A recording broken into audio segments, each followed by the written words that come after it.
Ketimpangan sosial secara umum adalah suatu keadaan di mana terdapat kondisi yang tidak seimbang dalam masyarakat yang disebabkan karena adanya perbedaan dalam masyarakat atau bisa juga karena adanya perbedaan memanfaatkan sumber daya. Pengertian ketimpangan sosial menurut Andrinov A. Chaniago adalah ketimpangan adalah buah pada pembangunan yang berfokus pada aspek sosial dan ekonomi saja. Menurut Budi Winarno, pengertian ketimpangan adalah akibat dari adanya kegagalan dalam pembangunan pada era globalisasi yang mana untuk memenuhi kebutuhan fisik dan psikis dari masyarakat. Dan menurut Roy Cato Aswida, ketimpangan sosial sering dipandang sebagai dampak residual dari proses pertumbuhan ekonomi.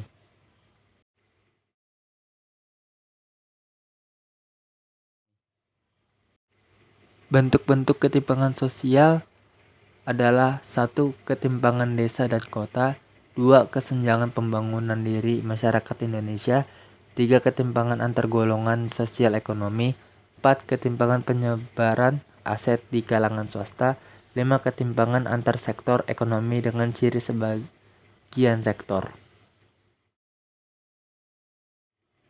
Faktor-faktor penyebab ketimpangan sosial yaitu 1. Faktor struktural, yang kedua faktor kultural, yang ketiga kondisi demografis, yang keempat kondisi pendidikan, yang kelima kondisi kesehatan, yang keenam kondisi ekonomi.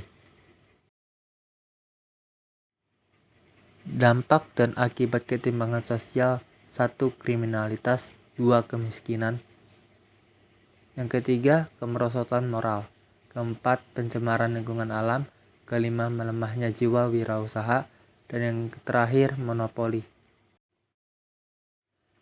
Terdapat 3 cara mengatasi ketimpangan sosial, yaitu 1. Kebijakan pemerintah. Kebijakan pemerintah untuk mengatasi ketimpangan sosial telah tertuang dalam UUD 1945 pasal 33 ayat 1 dan 2 dan UUD 1945 pasal 34 ayat 1 dan 2. Yang kedua, Bank Dunia.